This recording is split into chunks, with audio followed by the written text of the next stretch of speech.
Interruption volontaire de grossesse, les députés votent demain. Aujourd'hui, débat très vif, Monique Pelletier, Michel Debré. En Iran, situation de plus en plus confuse, l'Amérique profonde unie derrière Carter. Le drame du Cambodge, pourquoi l'aide internationale n'est pas distribuée. Mesdames, Messieurs, bonsoir. Un horaire inhabituel pour un rendez-vous auquel vous êtes de plus en plus fidèles. Nous reprendrons dès demain nos bonnes habitudes de 20 h. Mais ce soir, vous le savez, les programmes d'Antenne 2 sont modifiés.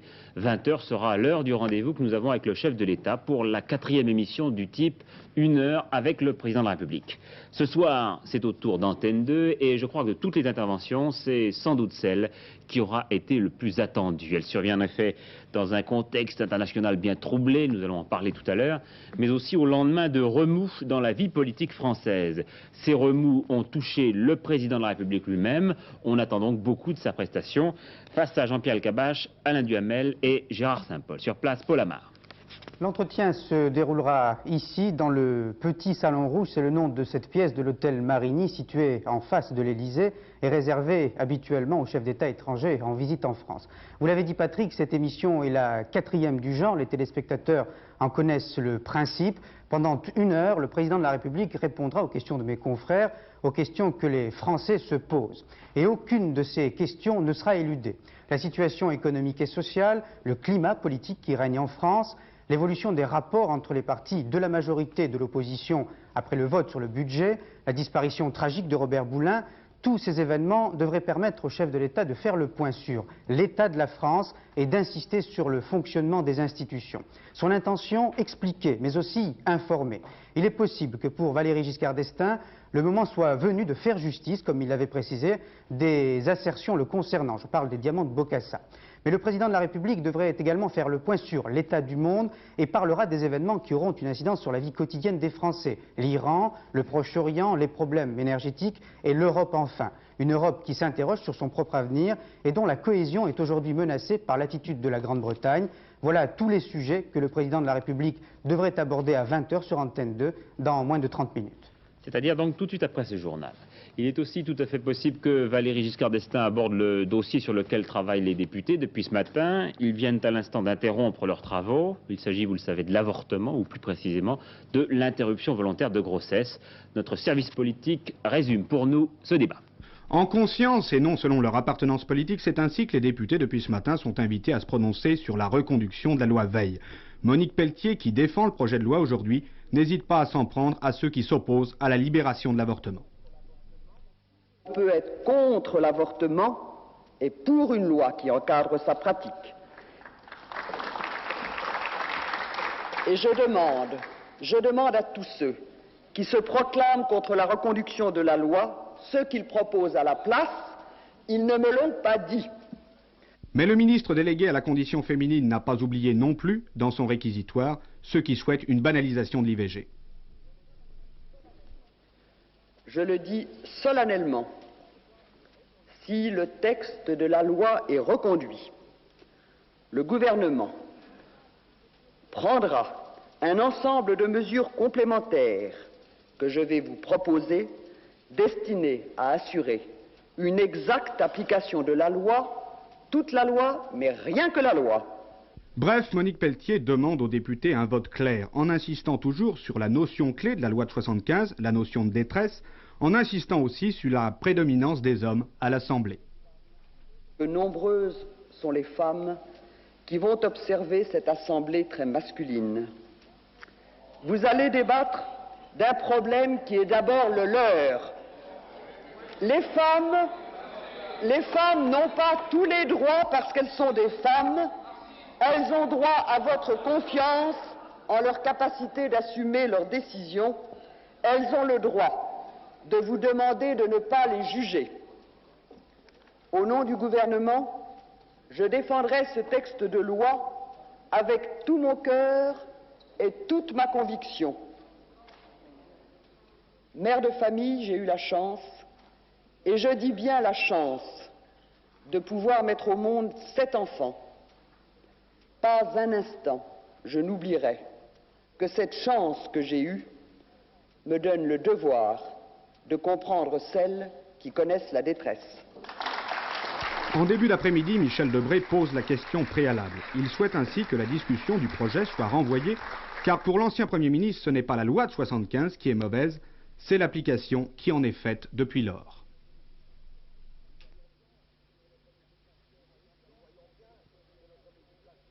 Nous voyons bien que notre législation médicalise l'interruption volontaire de grossesse, mais sans qu'un service social soit prêt à accueillir la mère et assurer la vie de l'enfant avec compréhension, avec douceur, avec respect.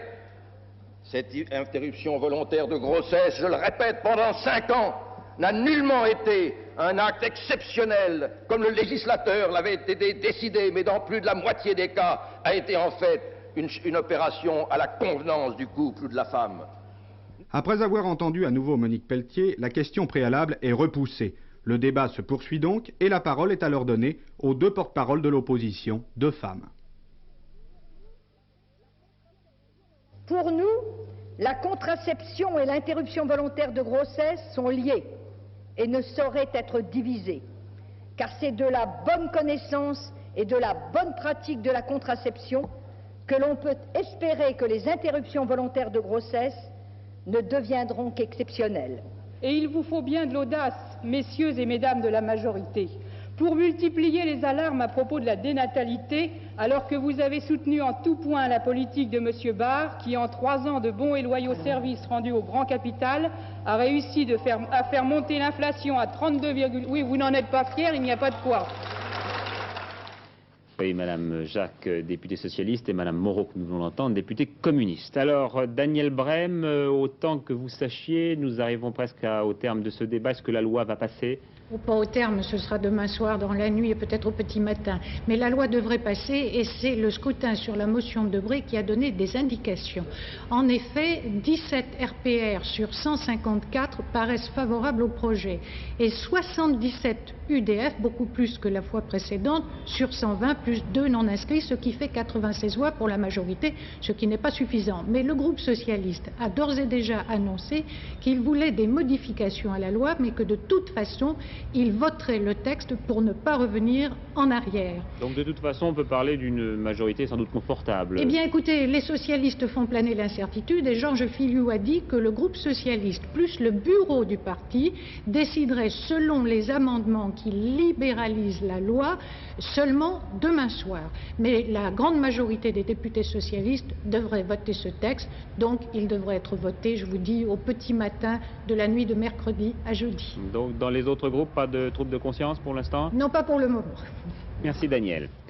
Les événements d'Iran et tout d'abord cette dernière dépêche qui ne concerne pas l'Iran, pardon, mais l'URSS parce qu'elle m'arrive à l'instant. Il s'agit de l'élection d'un nouveau membre du Politburo, M. Nikolai Tikhonov, qui a 74 ans, qui a été donc élu membre de plein droit du Politburo du parti, c'est-à-dire l'organe qui gouverne l'URSS, avec comme membre suppléant Nikolai Gorbatchev, 48 ans. Évidemment, il s'agit d'une élection qui prend plus de relief à un moment où l'on parle beaucoup de la santé défaillante de messieurs Brejnev et Kosygin.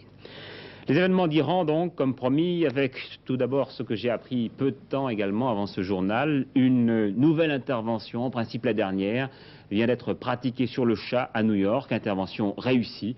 Il s'agissait de l'extraction d'un calcul biliaire. En principe, désormais, plus rien ne s'oppose à ce que l'ex-empereur quitte les États-Unis, aussitôt sa convalescence terminée. Deuxième élément, celui la plus politique, une déclaration de Jimmy Carter. C'est une mise en garde adressée à l'ayatollah Khomeini. Ne croyez pas que la libération des otages terminera la crise ouverte par l'occupation de l'ambassade américaine à Téhéran. Précision du porte-parole de la Maison-Blanche, la libération des otages, dans l'esprit de M. Carter, ne voudra pas dire que l'ardoise a été nettoyée. Jimmy Carter s'exprimait devant un petit groupe de sénateurs américains. Certains vont encore plus loin en Amérique, ainsi ce général Walters, ancien responsable de la CIA, qui a dû en faire bondir plus d'un hier soir dans question de temps. Réécoutez-le. Eh bien, écoutez, moi je ne peux pas parler au nom du gouvernement. Je suis aujourd'hui un officier à la retraite, je suis un citoyen particulier, mais l'ayatollah ferait bien de ne pas sous-estimer la colère croissante du peuple américain qui s'est senti bafoué et humilié et ne le laissera pas continuer éternellement.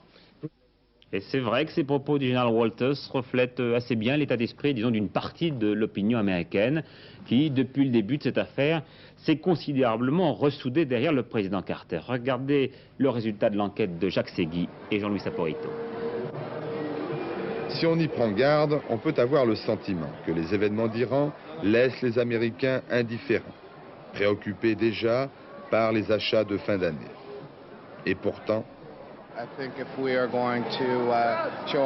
moi, je pense, dit cet étudiant, qu'il suffirait de détruire 10% de leurs champs pétroliers et de leur demander au bout de 24 heures s'ils sont prêts à négocier. En ce moment, je vois que nous, les Américains, on se remonte et que c'est un événement qui nous rassemble, que nous sommes tous ensemble en face de cette crise, quoi, ce problème. Et même s'il fallait faire une intervention armée, vous seriez d'accord avec cette intervention armée? Moi, personnellement, non. Mais la plupart de ma famille, oui. Ce n'est pas le moment d'être désunis devant la tragédie. Il faut se serrer les coudes jusqu'au moment où le problème sera résolu. Je tremble. Quelquefois, je pense qu'on aura une autre guerre ou quelque chose comme ça.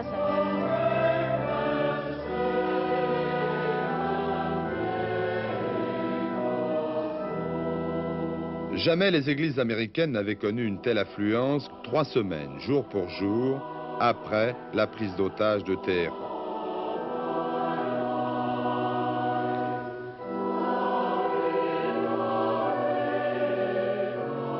In our prayers of thanks for the safe return of the first of the hostages, of hope for the early release of those who... L'officiante dit qu'elle vient de recevoir un message du chargé d'affaires à Téhéran, prisonnier lui aussi.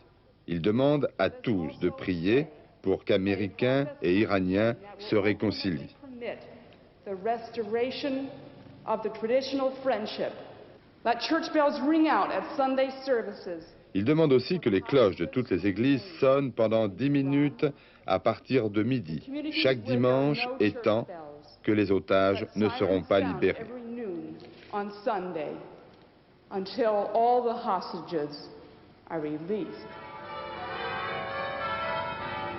Les Américains ont suivi la consigne avec une unité, voire une ferveur, comme s'ils ne doutaient plus d'eux-mêmes, retrouvant le rythme des années 60, illustré par le fameux monument aux Marines qui rappelle que la valeur au-dessus de la moyenne est une vertu commune. Les Américains qui rapatrient encore certains de leurs diplomates dans plusieurs pays islamiques pour éviter la répétition d'incidents semblables à ceux d'Islamabad. Du côté iranien maintenant, d'abord cette mise en garde des étudiants islamiques. Attention, les bâtiments de l'ambassade américaine à Téhéran sont minés. Si vous tentez quoi que ce soit, tout sautera, disent-ils aux Américains. Et certains d'entre eux, devant cette même ambassade, vous allez le voir, se sont flagellés publiquement. Les images qui vont suivre sont assez impressionnantes et coutumières en cette période de l'année en Iran. Comme nous sommes à la veille d'une fête religieuse, c'est la raison pour laquelle les étudiants craignent que les Américains utilisent ce moment pour intervenir. Au niveau officiel, cette fois, la confusion des esprits est extrême. Voilà maintenant qu'on nous dit que l'Iran est prêt à participer à un débat complet au Conseil de sécurité des Nations Unies à partir du 1er décembre. Et que M. Bani Sadr viendra bien à New York. On verra. Pendant ce temps, le porte-avions Kitty Hawk poursuit son chemin. Il est maintenant arrivé dans l'océan Indien et se rapproche très vite de l'Iran. Alors, tentera-t-il de forcer le fameux détroit d'Ormuz qui ferme, vous le savez, le golfe Persique? En tout cas, la flotte iranienne est en état d'alerte, comme Philippe Rochaud, notre envoyé spécial là-bas, a pu le constater.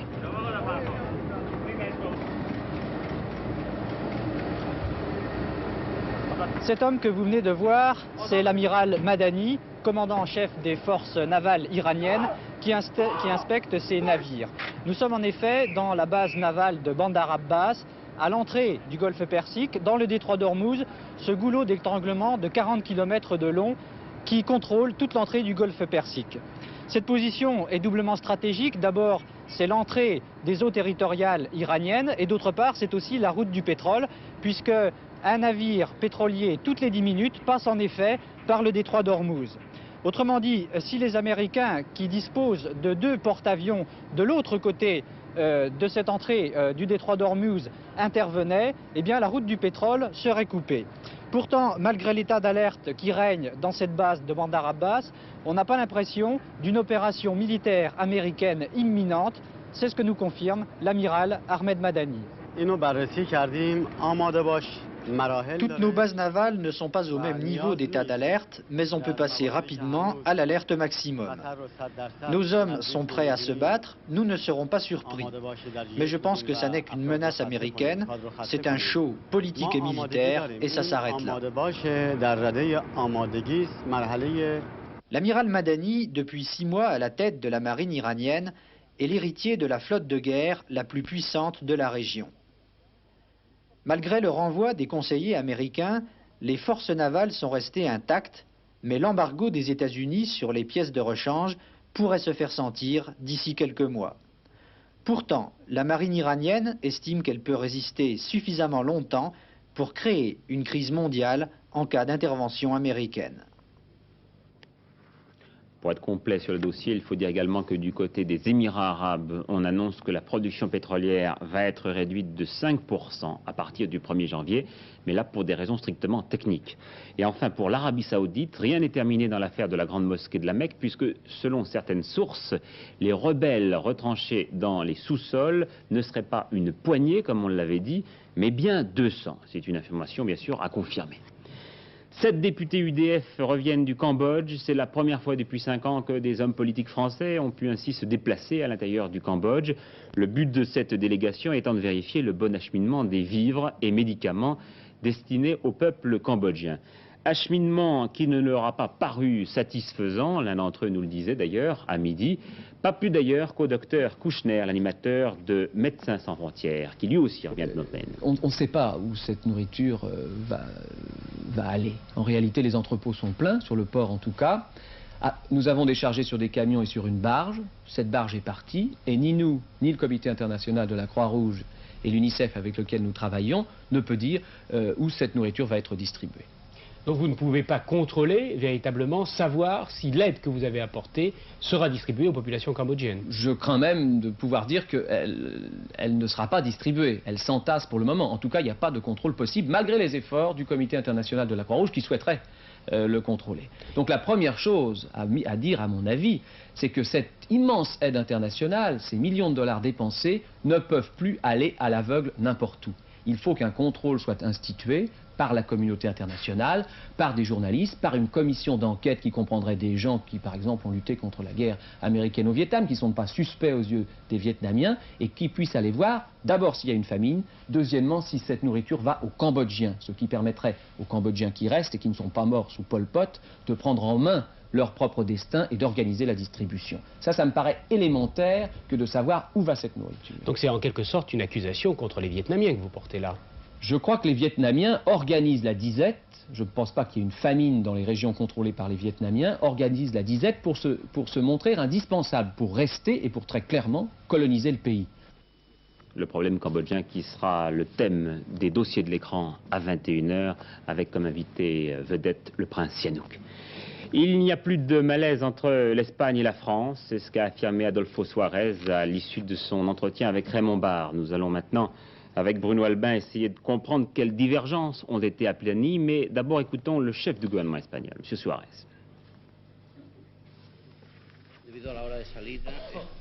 Moins de 48 heures d'entretien auront suffi à éclaircir les relations franco-espagnoles. M. Suarez l'a confirmé ce soir au cours de sa conférence de presse. Entre la France et l'Espagne, c'est le dégel. Mieux, les deux pays vont désormais collaborer dans des domaines comme le commerce et l'industrie. Ces nouveaux rapports franco-espagnols vont également permettre la réalisation de projets communs de dimension internationale, en Amérique latine par exemple. Mais ce que l'on retiendra surtout, c'est que cette visite à Paris du président du gouvernement espagnol marque le début d'un nouveau style de rapport entre Paris et Madrid. evidentemente han desaparecido. Avant ces entretiens franco-espagnols, on parlait de malentendus et de grogne. Désormais, les deux gouvernements sont, si j'ose dire, branchés sur la même longueur d'onde. C'est bien la preuve des vertus du dialogue, c'est également la preuve que la crispation des rapports entre Paris et Madrid ne reposait pas sur des problèmes fondamentaux. Tout cela ne signifie pas pour autant que les dossiers en suspens soient résolus. Celui des garanties, par exemple, dont la France veut entourer la future adhésion de l'Espagne au marché commun, le oui de la France reste acquis à condition que cette entrée de l'Espagne dans le marché commun soit assortie de la pose d'un certain nombre de garde-fous. On peut en tout cas dire que ces problèmes ont été cernés et la volonté manifestée aujourd'hui de part et d'autre de se rencontrer au moins une fois par an à Paris ou à Madrid prouve bien que l'on est disposé à aller beaucoup plus loin vers la recherche de solutions raisonnables, pour reprendre une expression employée ces jours-ci à l'hôtel Matignon. Justice avec le procès de Jean Fabre, le président du Parti radical italien est poursuivi, vous le savez, pour insoumission. Paul Lefebvre nous exposait hier les données du problème. On ne saura que tard dans la nuit ce qu'auront décidé les juges militaires, mais ce que l'on peut dire d'ores et déjà, c'est que Jean Fabre a souhaité utiliser ce procès et même son éventuelle condamnation comme une tribune. Devant la passion de cet homme, on se sent un peu gêné. Jean Fabre, 32 ans, mince, petit, un visage creusé sous une barbe courte, démontre la dimension dérisoire de l'homme seul devant la raison ou la logique des États. Il dit « Voilà des années que je me bats pour la paix ». La charte de Nuremberg de 1945 a condamné comme crime contre l'humanité l'emploi de l'armement nucléaire. Or, le gouvernement français, comme d'autres pays d'ailleurs, se sont préparés à cette guerre. Il poursuit « Vous ne pouvez pas demander à un homme de participer à cela, de se faire complice de cela. Et accepter le service national, dit Jean Fabre, c'est accepter le crime qui se prépare. 5 magistrats, 2 civils, 3 militaires, qui sont venus juger un homme qui n'a pas rempli ses obligations militaires, comme disaient les textes, se retrouvent finalement devant un accusateur. Jean Fabre, depuis le 1er janvier de cette année, 50 millions d'hommes, de femmes et d'enfants sont morts de faim dans le monde. Dans le même temps, 418 millions de dollars ont été consacrés à la fabrication d'armements. Chaque année, vous acceptez pire qu'Hitler et Staline réunis. Moi, je n'accepte pas. C'est évident, pour cet homme, le tribunal militaire est une tribune dont il connaîtra le prix tard dans la nuit. Social, 2 initiatives de la CFDT et de la CGT. D'abord, le syndicat d'Edmond Maire a envoyé aujourd'hui une lettre au président de la République. Cette lettre envoyée à la veille du sommet de Dublin exprime l'attachement de la CFDT à la mise en œuvre d'une politique européenne au niveau des conditions d'emploi et à propos de la réduction du temps de travail. La CGT, quant à elle, a demandé à être reçue par le Premier ministre. Dans les conflits en cours, pas de changement. Chez les contrôleurs aériens, poursuite de la grève. Situation également bloquée à Nice matin. Le PDG a menacé de fermer l'entreprise si le journal ne paraissait pas avant la fin du mois. Et puis une grève demain dans les perceptions, une grève plutôt originale dans ses motifs. Les agents des impôts réclament, entre autres choses, la possibilité de ne pas travailler le mercredi pour pouvoir garder leurs enfants. 2 versions dans l'affaire de l'eau minérale polluée. Le Conseil général des Yvelines a décidé de détruire le stock de bouteilles et de fermer l'usine de Montigny. La direction de Fontève conteste. Ces laboratoires d'analyse n'ayant rien trouvé de suspect, elle demande une nouvelle analyse. Les administrations, les commerces et d'une manière générale tous les locaux ouverts au public ne respectent pas la règle des 19%. C'est en tout cas vrai dans la moitié à peu près des 5000 administrations où la température a été contrôlée. Les particuliers, eux, respectent davantage la loi, ils sont 64% dans ce cas. Transition toute trouvée pour vous parler de la météo et justement les températures d'aujourd'hui sur l'ensemble du pays étaient élevées pour la saison. Vous pouvez d'ailleurs le remarquer sur notre carte. Pour demain, on nous annonce un temps ensoleillé sur la Méditerranée et en montagne. Partout ailleurs, le temps sera nuageux et les brouillards seront tenaces dans les vallées, ce qui entraînera bien sûr une baisse de température. Vos prochains rendez-vous avec l'information, tout d'abord bien sûr le rendez-vous avec le chef de l'État à 20h, juste après la publicité. Et puis ce soir, vers 23h30 à peu près, le dernier journal présenté par Hervé Claude. Journal au cours duquel vous pourrez bien sûr entendre les réactions suscitées par le discours de Valéry Giscard d'Estaing. Le discours qui est en fait un entretien avec 3 journalistes, Jean-Pierre Elkabbach, Alain Duhamel et Gérard Saint-Paul. Demain, vous retrouverez Patrick Lecoq qui sera de retour pour Antenne de midi à 12h45. Bonsoir à tous et à demain, 20h.